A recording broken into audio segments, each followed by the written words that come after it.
Each week, we take a moment, sit down, and talk about things going on at the road in what we call the Road Detour. Well, welcome to the Road Detours. We take a little trip down a rap lane, I guess that was. We usually try to start with some fun, and you can tell we already have. Dustin, you eaten in any good new places lately? I have. Tell me where.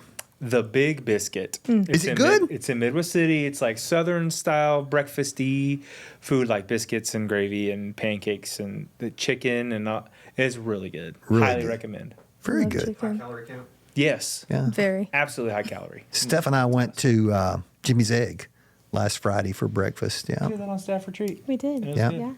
Yeah. Hadn't been there in a minute. Yeah. It had been a while for us. So But the Big Biscuit, highly recommend. highly recommend the Big Biscuit. Grace, somewhere? I got to go to Pho B&B with Natalie, and it was so good. Where's that at? On Air Depot by Eagle One. It's just like, what, soup? It's Vietnamese. There's more than There soup. is more than There's that. more than soup. It's broth. But I'm telling you, on like a cold, rainy day, it hits the spot. So does a steak. That's so Steak and No, biscuits. not like this. My kids love it. It's just like noodle soup or something to me. So maybe I just haven't had any noodle soup. Little Friends reference. Natalie, any new places? No, he doesn't take me anywhere. I didn't get to go to That's Big the- Biscuit. Oh, well, that's another road detour. Mine was a ministry lunch. Just trying to do my job. I don't think we've been anywhere new lately. No? Actually, we went back to and given out the Choctaw, Shout call out. outs, shout outs. Yeah. We went back to my barbecue Friday night, saw some people from church there. We're going to start trying to, just us, hit up some local stuff. And economy's changing and stuff, try to throw some business locally. And so we listed off several, kind of took the gumball Luncho-rama? machine. Yeah, the Luncho-rama? Luncho-rama. And Hey, we're yeah. like, okay, We've got plenty of this is those the if y'all one want your This is own. what we're going to go to tonight. So that was our Friday night or Saturday sometime this past weekend. So anything good going on? Anything exciting happening at the, what's your address over there in Cherokee Trails? Butterfield Trail. Butterfield Trail? Yeah, anything happening exciting on Butterfield Trail? Oh, well, nothing too much. We like to shuffle our worship music and have sleepovers in the living room, but nothing more exciting than that. Well, listening to rap songs. Amen. Lip gloss always hits hard, let me tell you what. Anything happening exciting? Y'all got stuff going on with Kinley, right, this week? Yes, she has a show on Friday and Saturday night. Their one-act play and a tournament as well. Yeah. Looking at a lot of cars. What kind of lately. tournament? It's a individual event speech tournament. So it's a drama. Yeah. So what's Sawyer up to? So he got soccer stuff going on? He scored a goal last week. Yeah, which he was really did. exciting. He's a goalie, so he doesn't get a lot of opportunity to do that. So that was fun. Good for him. Yeah. Good for him. It's deer season, for those of you who didn't know. Right now it's archery season, so much of my Archery. weekend's been in the woods and enjoyed it greatly. Does it make you want to watch Brave, the Pixar movie? I'm sure that's on his list, Grace. Unfamiliar with that movie. It's like Brave Heart. Brave. Actually, Yeah, I wasn't sure what we were going inside that look. A little toaster. Well, we have gathered the group today because we want to talk about Choose Your Hard. We got some shirts that are going to be coming out. We've had people been asking for some logo wear, and our newest thing's going to have the phrase that we have been using a lot lately. We didn't coin it, but we've been using it a lot lately, and that is choose your hard, because that's what life is about. Nothing is easy, and so it gets down to choosing our hard. So we're just going to kind of talk about that, what hard we have been choosing lately. So anybody want to just volunteer, or do we just have to start and go around the room? I've been choosing to try to get back into working out. I know Dude. you guys can tell. Dude, I am proud of you because, man, almost since I've known you, the majority of the time since I've known you, you have not. Right. And I know that you get some health stuff, and you've made the hard choice to get up early and go, and that is good. That alone has felt like a victory because that's the last thing I want to do. But now it's gotten to the point where the hard has become enjoyable-ish. Like You miss it if you don't do I'm it. like, oh well, kind of missed that I didn't get to go today. So it's hard to do it. Yeah, to stay with it. Okay, so it's hard to do it. What's the hard of not doing it? Because choose your hard. The outcome of having health issues or, just not feeling good physically, even mentally. Like I felt like it's helped me become more clear-thoughted. That's not really the word, but Minded. See, I'm proving They're that. minded. Yes, There you go. yes. So if I wasn't doing it now, I think I'd be more tired, more stressed out, more whatever. And so I go and work out, and it seems to kind of pick me up a little bit. So, we'll draw some lessons. Number one, physically, you choose your hard. You either decline physically or you do the hard work of whatever workout, whether it's a walk, a weightlifting, whatever your choice is. But it's choose your hard because it's going to be hard either way. Yeah. That's good. And God's blessed too, because one of my prayers has been put me in contact with a person or two or whatever at the gym that I need to try to encourage. And there have been people there that have seen me and, hey, I don't know you, and we'll start a conversation and ask me what I do and ask what they do. And it just kind of has been really God saying, you know what, this is how I can help you feed that part of your passion and just meeting new people. That's good. And stuff. So It's good. Grace? Yeah. So something that I've been, I guess, like choosing a hard in, especially in these last few months, is when I graduated college, my schedule got a lot more free and open. And I was so used to, for the last 3 years, I would have waken up at 6 a.m. and go, go, go, go, go, go, go. And maybe I'll get into bed by midnight.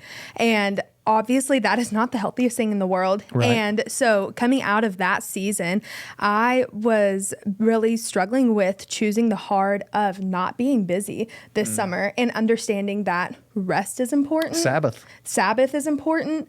And that just sometimes the quiet and the stillness is where God speaks the most, even though like my instinct is to want like loud, boisterous, busy. But that rather sometimes the Lord requires stillness in order to speak.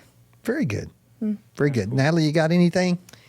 So I think it always, a lot of times, comes back to parenting with me. And I think right now my hard that I'm choosing is to give up some control as my kids are getting older, and learning, you either do it now when they're under your roof and under your influence, or you do it later when they move out and you don't have the influence or the proximity to them. Right. And so just choosing. You do it by choice or you do Yeah. it by force. Yeah. Right. Yeah. That's good. I got a lot of things. My age, Vic and I were talking about this, about what has changed. And what has changed is the ability to go hard for as long. So, you get up and I get here early, but by the end of the day, you're tired. And so you have to start choosing to do what you used to do. I don't know if that even makes sense. In conversations we've had, private conversations, we talked about this being the twilight of our time in a professional position, a ministry position, is that things would be winding down and things have wound up. And so now your motivation is hard, but to not do your job, I guess that's it. Choose the hard of do your job. Show up and do the job you're supposed to do. And I know that sounds crazy, versus kicking the glide of getting to that point at life where you go, man, let's just take it a little bit easier, still doing what we're supposed to do that honors God. That's a choose your hard. Finances are a choose your hard. Yeah. Making good financial decisions. To get up in the morning and go to the gym is a choose your hard. But the flip side of that, the hard you don't get is I just don't feel good if I don't. I do think it fuels you for the other issues. All this starts working together in a totality of who we are. And then there's the whole spiritual thing, right? So do you feel like doing your Bible reading plan every day, Dustin, Natalie? No, not every day. Every day I would say no. No, every day. No, yeah. I'm saying there are some days that I would feel like it's harder. Yeah, Definitely. I agree. There are hard days. So, and there's some days that there's just nothing there. Or when you do, when you do, and you're like, well, I didn't get anything out of that. Or if yesterday there was nothing there, and then you have to choose your heart of today because your brain starts going, wasn't anything there yesterday. You choose your heart of spiritual growth and all the spiritual disciplines. And, we've become part of a culture that just doesn't want to choose hard anymore. Yeah. So anyway, somebody else throw something in there. I've talked long enough. What do you see in your ministry areas about choosing hard? Do you think children or young adults, how is choosing hard for them? Well, there's just a lot of other opportunities, other things that are on people's plates Yeah. that keep them busy. And we're just as guilty of that too, with 3 kids all busy doing their own thing and their interests and things like that. But we just know and believe, because we're living it out loud in our life, that church and time with fellowshipping with the family of God and just worshiping Jesus together as a family, it has to be a number one thing we focus on for our marriage and for our family. And it's hard for families now to make that decision because they also want their kids to stay committed to the activities that they are signing up for. And so I hear parents all the time saying, man, it's a struggle. I have this week. I really get it. I understand that. And I don't ever want a parent to think we're casting stones or saying, oh, you don't love Jesus as much or something crazy like that, because that's just not the case.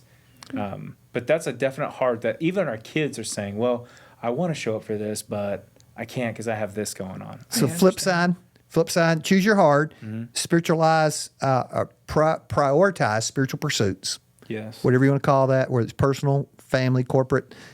Flip side of that is the heart of the flip side of not making that choice. What is it? It's living in the temporary instead of the eternal. I mean, at some point, we're all going to stand before We're going to die. the judgment throne. These and things will pass away. Yeah. Yeah, I have a it's a point in Sunday sermon. This is coming Sunday. Dun, dun, dun. Stay tuned. Is the best there is not the best there is. Yeah. Yeah. We don't even comprehend No. the best there is. And that we live, all of us fight living for the best there is in our minds. So, what's the best? A bowl of ice cream, the best there is, that's the best there is. And in our humanity, we can't get past that that's the best there is. But the best there is in this life is not the best there is. And we sacrifice eternity for the temporal. Yeah. Yeah. Absolutely. How about young adults? What do you see? I think a lot of young adults would agree with what I said about that busyness concept, that especially in that college age, whether you're attending college or not, just being, let out of high school and those first 4, 5, 6, 7, even 8 years of experiencing life afterwards, you can find yourself caught up in a lot of different priorities. I know I always felt like I was balancing work, school, family, friends, and then, oh my gosh, I need to sleep. Like, I can't just function 24 hours a day all the time. And so a lot of times when it comes to showing up for community groups, showing up for refuge, doing your Bible study every day, you are choosing the hard of prioritizing, like you were saying, Dustin, your spiritual life, when a lot of times that homework seems equally as important. Sure. That Meal with a friend seems as equally important. But if we are not prioritizing what is going to feed our soul eternally and help us accomplish the rest of those other things, if we are not prioritizing being in community with believers, the flip side of that is we are just going to run ourselves dry. In the ground. Yeah. So I have a question for you, because I think I've seen some of this in your life. To choose the hard in one area is almost to choose the hard in a number of areas. Would you agree with that? And let me specify, because I don't want to. That's what I was trying to think is some. So when you begin to choose the hard of, I'm going to get up every morning early and go to the gym, Sleep. what else changed for Giving you? up your sleep. Yeah, giving up sleep, giving up rest with seeing the kids, seeing, Natalie. But what else changed? When you chose that hard, did you begin to choose other hards also? Yeah, I would think so. I think because I been able to see myself improve by doing workouts. I feel better and stuff. So if I felt good doing that, then feeling good trying to push myself in a BRP has been great. So all of this ties together, right? Yeah. Is that once we begin to choose hard, let's take the BRP, getting up 5 days a week, going to the men's group, going to Connect group, whatever your heart is that you're choosing, it bleeds over to other things of life. And where we find ourselves is we either don't make the choice to pursue healthy hard. And so we end up with unhealthy hard in just about every area. Yeah. Once we begin to make that choice, I'm going to choose my hard. I don't want the unhealthy.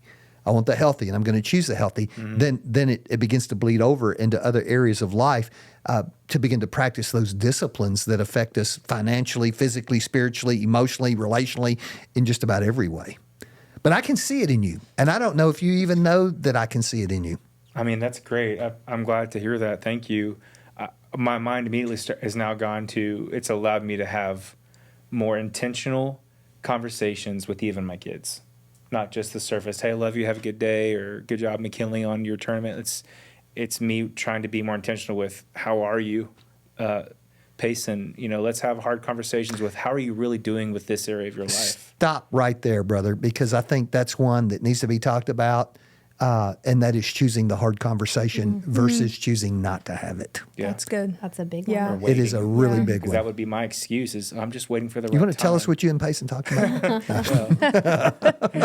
No, son, I won't do that. But you're right, because as a pastor, I have in the past not had conversations with people, and I've seen the hard of making the choice not to have it because it was going to be uncomfortable for me, even as a parent. Yeah, right. Not having the hard conversation and then seeing the hard that comes from me taking the easy path. Right. Yeah. Yeah. Right.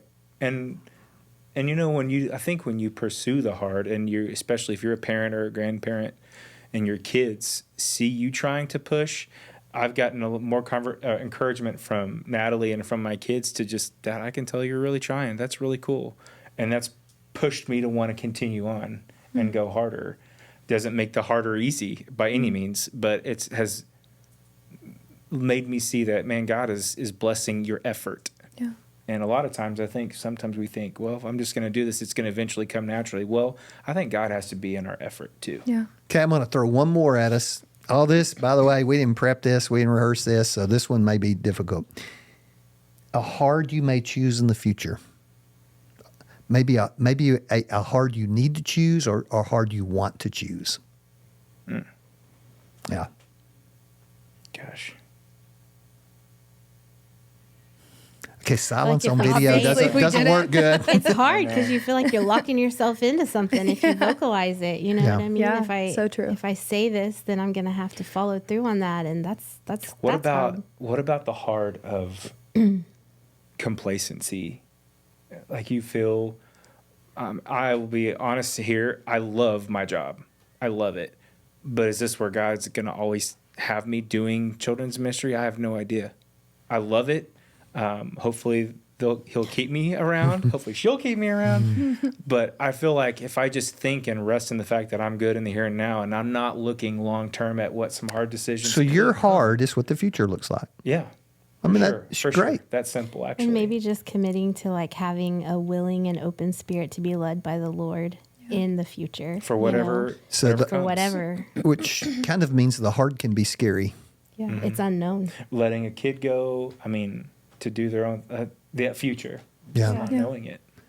You know, I picked up a couple of book titles talking to Jason, and I picked up one a while ago. The Heart of Reading. The Heart of Growing. Maybe that's it. Well, you can grow in a number of different ways, but reading is an area I feel like I do so much of it in job prep that when I get downtime, it's like, well, what do you want to do? Oh yeah, let's read some more. No, I don't want to read some more. So I'm trying, and that's a hard for me. Get that. Got anything? Yeah, well, I think the choosing the heart of the future definitely applies to me, but in a different way, because I'm not married, don't have kids, but I've sat through marriage series forever, sat through parenting series forever, and then also because of my job, get to interact with a lot of people who are married, who have young kids, older kids, even teenagers, with the girls I'm mentoring, and just like I feel like I'm constantly prepping myself to choose the heart of pursuing the Lord in marriage, in parenting, and just like taking footnotes all the time of, okay, that like I see how this person loved their spouse despite them feeling this way. Or I see how these people used what like Satan tried to get under the feet of their kids, and instead they surrounded them with a stronghold of prayer, like what that looks like. And I think one way that I'm prepping for it now is just through prayer, through talking to the Lord about it, whether it's in preparation for marriage, for my future children, as being a parent, but also just to like, God help me continue to choose this hard and to choose the heart of pursuing you. That's good. So we talked about choosing the heart has an element of fear, but then choosing the heart has an element of faith. Yes, absolutely. It also can have an element of peace, I think, whenever we realize, because I said earlier, I mentioned the word control, and that's something as a parent, you know, you kind of latch onto, and even as a person looking at your future, you want to have control. Yeah. But I think that when you can hand that over to the Lord, you can find peace in the fact that He is in control. Yes. And I'd much rather have Him in control than me. His plans are always so much better. Sure. Yeah. Quick Bible reading plan today. Was it Ezra 4? 4. And, you know, the enemy stepped up and sent a letter to the king. The king shut down the building of the wall. And we were talking about this in the office of what it's like, how frustrating it is they had chosen their hard, right? They had chosen their hard because it was kind of a volunteer system. Who all wants to go back, start rebuilding the temple? They start building the wall, they get shut down. And the crazy thing is, if you're in that moment, you're looking at this and going, this is horrible, right? This is horrible. But God had a plan that a couple of years later, this new king's going to pay for the whole thing. Yeah. Open incredible doors, send food down there, that it was going to look so different as long as you would let it unfold on my timetable. Yes. And I think that's hard for us. Sometimes we interpret choosing the hard as making things happen rather than letting things happen. Letting your kids go, right? Letting the future unfold instead of trying to force the future to unfold. Yes. That's good conversation, guys. Thank you. Good. Thank you. They all walked in and said, "What are we going to talk about?" And this is where it became. Any closing words, thoughts? Go Pokes. I was waiting. Okay. I was waiting. So what's that pass interference, Dustin? Hey, I don't even care about football. I just Final score is the final score. The final score. OSU. Yeah, I saw a great tweet, all that stuff, because people are fighting all about that. It was talk to your therapist about it. And with that, thank you for taking time to watch The Road Detour.